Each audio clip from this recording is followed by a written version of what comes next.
China fixed its air pollution crisis in 5 years. At its peak, Beijing's air hit 500 micrograms of fine particles per cubic meter, the equivalent of smoking 22 cigarettes a day without ever lighting one. You heard that right. And the craziest part is not how bad it got. It is that China reversed it so completely, it single-handedly improved the air quality of the entire planet. If that has you curious, hit a quick like and subscribe so you do not miss the next one. By the end of this video, you are going to understand exactly how China pulled off the greatest environmental turnaround in recorded history. This story starts on the worst morning Beijing has ever recorded. The day the sky disappeared. Picture this. You wake up in Beijing on January 12th, 2013. You pull back the curtain, and the city is gone. Not foggy, gone. Visibility down to 30 feet in some districts, less than the length of a school bus. Buildings that should be visible from your window have vanished into a brown wall. You step outside, and the smell hits first, then the taste, then the weight of it settling into your chest before you have taken a single full breath. This was the Airpocalypse. That was the name Beijing residents gave it, not the government, the people who actually lived through it. The air quality index that day did not just reach dangerous levels, it broke its own scale.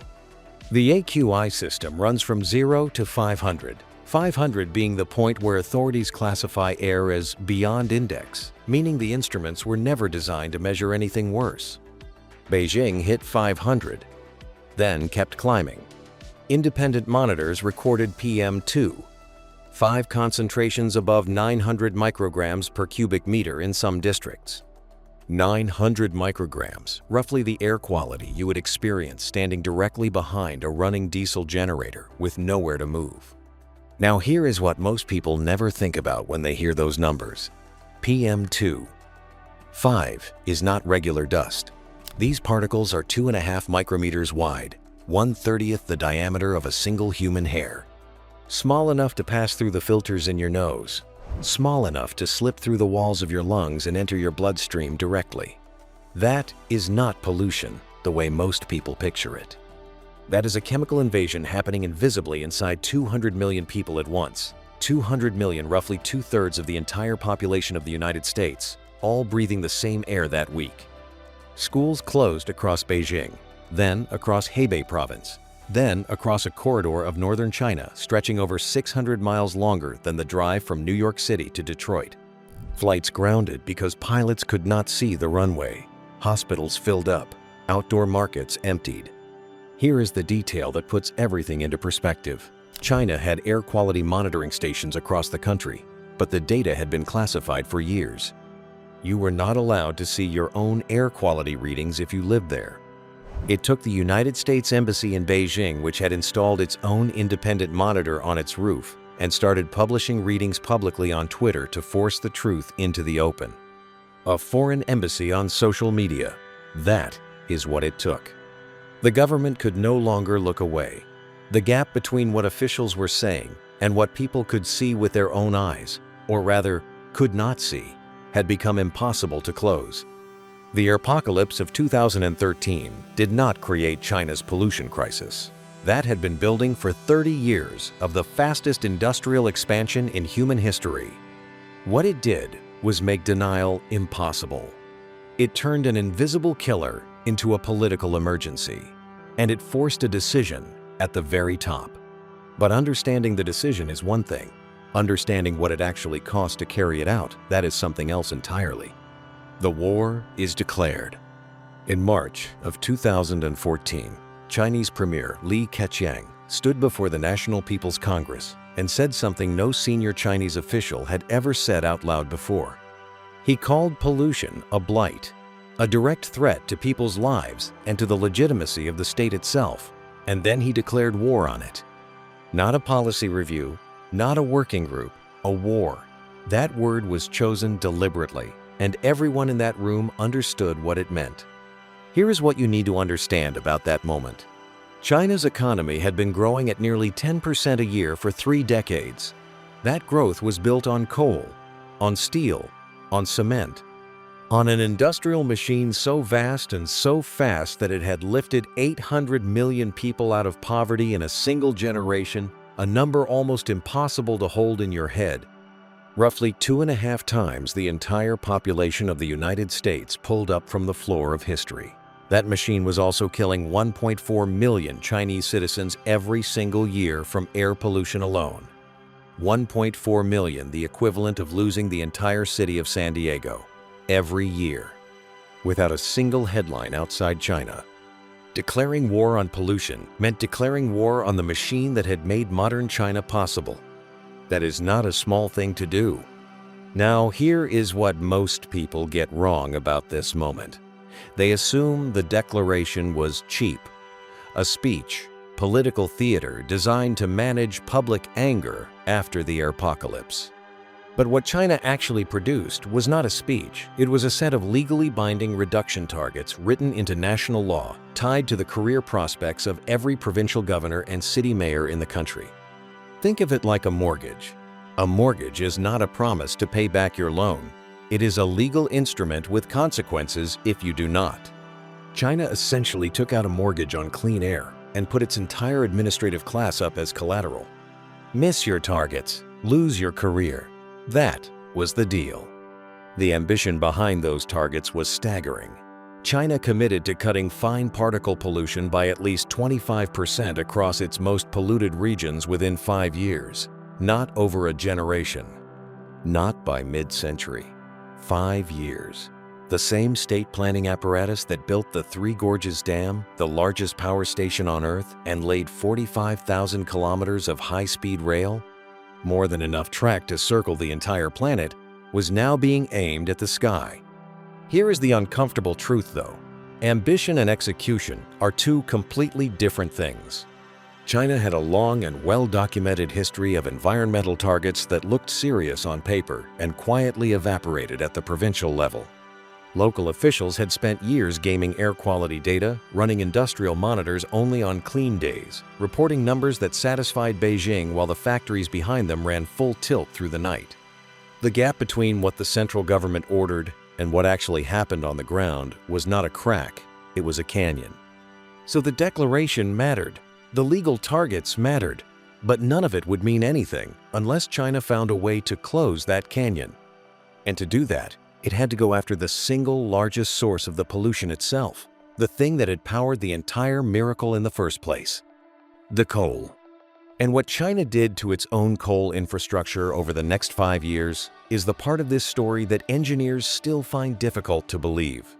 Closing the furnaces. Coal built modern China. That is not a metaphor, it is an engineering fact. Imagine standing at the edge of an industrial zone, the size of a small country, every facility burning the same black rock that powered the Industrial Revolution 2 centuries earlier, except here it is, running faster, hotter, and at a scale that made every previous coal economy in history look like a rehearsal. That was China at its peak. And now, you are watching the government decide to dismantle it. Over 2,600 coal-fired power plant units needed to be either retrofitted with new emission controls or torn down entirely. 2,600, roughly the number of Starbucks locations in the entire state of California. Except each one of these was a facility burning millions of tons of fuel a year, with entire regional economies built around it. The technology at the center of this transformation was called ultra-low emission retrofitting. Picture a giant industrial sponge fitted around the exhaust system of a coal plant, a system that physically strips sulfur dioxide, nitrogen oxides, and fine particles out of the flue gas before they ever reach open air. That is essentially what a scrubber does. China mandated that every major coal power unit in the country either install one or shut down. And it meant it. The pace of what followed was unlike anything the energy industry had ever seen. China retrofitted its entire coal fleet to standards stricter than the European Union requires. Not looser, stricter. Across a country 4 times Europe's population, in a fraction of the time Europe used to write the rules in the first place. Here is the part that engineers who study this still struggle to process. China did not just clean up its power plants. It simultaneously closed or physically relocated thousands of heavy industrial facilities, steel mills, cement plants, coking operations that sat inside the airsheds of its major cities. An airshed is the bowl of air that collects over a city. These facilities had been pouring pollution directly into the bowls above the places where the most people lived. China picked them up and moved them, or shut them down permanently. The economic cost was enormous. Entire industrial districts went quiet. Hundreds of thousands of workers displaced. Regional governments that had built their tax base around these facilities were suddenly left holding the bill. But the data coming back from the monitoring stations did not lie. The air above China's major cities was changing, measurably, undeniably. The coal transformation was the heaviest lift, but it was never going to be enough on its own. Because every winter, when temperatures dropped across northern China, hundreds of millions of people turned on their heating, and what was powering that heating was the same thing that had been killing them. What China did next was not a policy adjustment. It was a complete reinvention of how an entire civilization stays warm. The electric, everything, gamble. Every winter in northern China, the heating season begins. And for decades, that meant one thing: coal. Not coal at a power station miles away from the city. Coal burning in the basement of every apartment block, every school, every government building. Hundreds of millions of individual boilers, each one feeding its own chimney, each chimney feeding the bowl of air above the cities where the most people lived. Every winter, without fail, Beijing's pollution spiked to its worst levels of the year. The heating season was not a contributing factor to the crisis. It was the engine of it. China's solution was not subtle. Rip out the coal boilers, all of them. Replace them with centralized district heating networks running on natural gas and electric heat pumps. Do it across every major northern city. Do it fast. Think of it like your home's central heating. One boiler, many rooms, all connected. Now, scale that up to an entire city. One central source generates heat. Insulated pipes carry it to every building, and each building stays warm without needing its own fire. The chimney goes cold. The air above the city gets nothing to trap. China did this across its northern cities at a pace that urban planners elsewhere are still struggling to comprehend. And the heating switch delivered results so dramatic, they surprised even the engineers who designed it. Beijing's PM2.5 concentration fell 54% between 2012 and 2005. 20. Driven primarily by removing those basement boilers. Not the coal plants, not the factories, the boilers in the basements. Now here is the part nobody talks about. China did not stop at heating. Because while the boilers were coming out of the basements, something equally enormous was happening on the streets above them. China looked at its cities and saw 600,000 diesel buses running every major route in every major city across the country, each one burning fuel. Each one pumping fine particles directly into the air at street level at nose height, where people actually breathe. 600,000, roughly 9 times the entire public transit bus fleet of the United States, all concentrated inside a single country. China replaced them, all of them, with electric buses. Then, it built 10 million electric vehicle charging points across the country. 10 million that is the equivalent of installing a new charging point every 3 seconds, around the clock, for an entire year. And it mandated emission standards for trucks and construction equipment strict enough to eliminate diesel particulate as a meaningful pollution source in urban areas entirely. Here is what makes this incredibly significant. None of it was framed as environmentalism. It was industrial strategy. China was not saving the planet on principle. It was building domestic industries, battery manufacturing, electric motors, grid infrastructure that would dominate global markets for the next century. The clean air was real. The intentions behind it were cold and calculated, and that combination is precisely what made it work. But here is the thing. Ambition on paper and transformation on the ground are two completely different problems. China had tried to enforce environmental targets before, and it had failed, quietly, repeatedly. What was different this time came down to something China built that most people on the outside never saw coming: a surveillance system so sophisticated it could catch a factory cheating on its emissions from space. The enforcement problem nobody talks about. Here is something China knew about itself going into this. It had a cheating problem, not a small one. For years, local officials across the country had been managing air quality data the same way a student manages a grade they are not proud of. You do not fix the work, you fix the number. Factories ran their pollution monitors only on clean days. Industrial output surged after inspectors left. Provinces reported compliance figures to Beijing that had almost no relationship to what was actually happening at ground level. The central government would issue a target. The local government would confirm it was met, and the air would stay exactly as toxic as it had always been. This was the canyon that had swallowed every previous environmental policy China had ever written, and everyone in Beijing knew it. So this time, China did not just set targets. It built a machine to watch the targets being kept. Over 1,500 air quality monitoring stations went up across the country. 1,500, enough to blanket an area larger than the continental United States with continuous real-time atmospheric data, each station feeding numbers back to a central system every hour.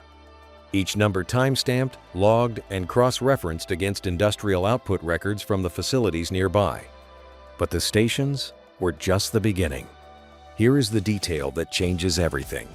China layered satellite monitoring on top of the ground network. Satellites do not care what an official reports. They measure sulfur dioxide and nitrogen oxide plumes directly from orbit, and they can identify not just that a facility is polluting, but which specific stack the pollution is coming from, and how much.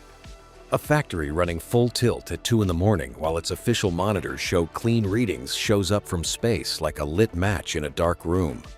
China fed all of its satellite data, ground station readings, weather patterns, industrial output records into a centralized AI system. Think of the AI as an air traffic controller, except instead of managing planes, it is managing pollution. It identifies sources. It predicts PM2, 5 spikes, 48 hours before they develop. And it triggers automatic reductions in industrial output before a dangerous episode can form, not after, before. That is not pollution management, that is pollution prevention. The world has never operated an atmospheric system at this scale. Then came the human layer.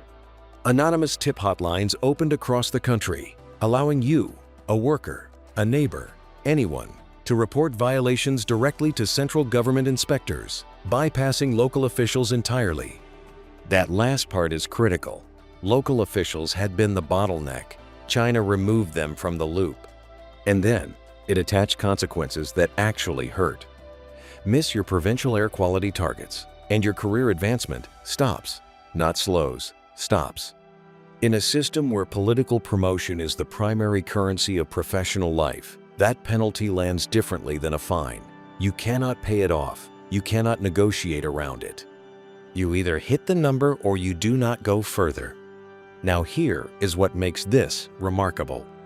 The combination satellites, AI, ground stations, citizen reporting, and career consequences created something that had never existed before at national scale, a closed loop.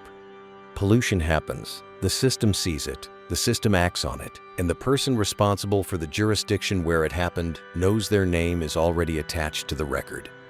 The cheating did not stop overnight, but it stopped. Gradually, then suddenly, the gap between what officials reported and what the satellites saw began to close. If the scale of what China built here surprised you, the next part is going to be even harder to believe. Hit subscribe so you are there when we cover it. Because enforcement closed the canyon between policy and reality. But the real question was whether the data coming back from those thousands of monitoring stations would tell a story worth believing. By 2018, it did, and the scientists reading it did not celebrate. They went looking for the error. The numbers don't lie. This is what researchers actually do when results look too good. You audit the instruments. You run the numbers from a different angle. Because results this dramatic, arriving this fast, from a country with a recent history of managing its own statistics, that is not a moment for optimism. That is a moment for skepticism. They did not find one. China's national average PM2.5 had fallen from 72 micrograms per cubic meter to 29.3, a drop of 59%. Sustained, verified, real. The University of Chicago's Air Quality Life Index team calculated what that meant in human terms, not policy terms, not economic terms, but years of life. The average Chinese citizen is now expected to live 2 full years longer than they would have at 2013 pollution levels. Across 1.4 billion people, that is the largest improvement in human life expectancy ever achieved by an environmental intervention, anywhere, ever. Then came the finding that nobody talks about. The entire global decline in fine particle pollution since 2013 is attributable entirely to China, every bit of it. The rest of the world's gains and losses net out to roughly zero. China did not just clean its own sky, it moved the entire planet's air quality needle on its own. But here is the part that stops you cold. The hard part was not over. In some ways, the hard part had not even started. Because what China proved it could do, and what it still needs to do to reach the finish line, are two entirely different problems. And the gap between them has consequences for every government on Earth. What China's air actually means for your world. Here is what the textbook said before 2013. Air pollution is the price of industrialization. Every country that has ever built itself from poverty to prosperity has done it through dirty air first and clean air later. Britain did it. The United States did it.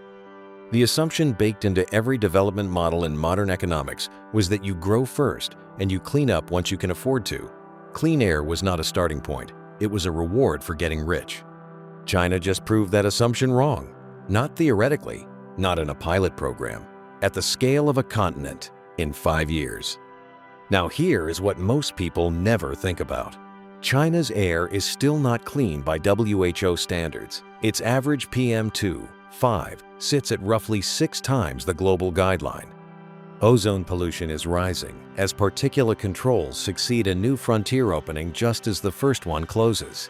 The remaining gap will require the hardest and most expensive phase of the entire program. China is not finished, not even close. But step back and look at what China actually built to get here. The atmospheric AI, the monitoring network, the electric transport fleet, the renewable energy backbone. These are not just pollution tools.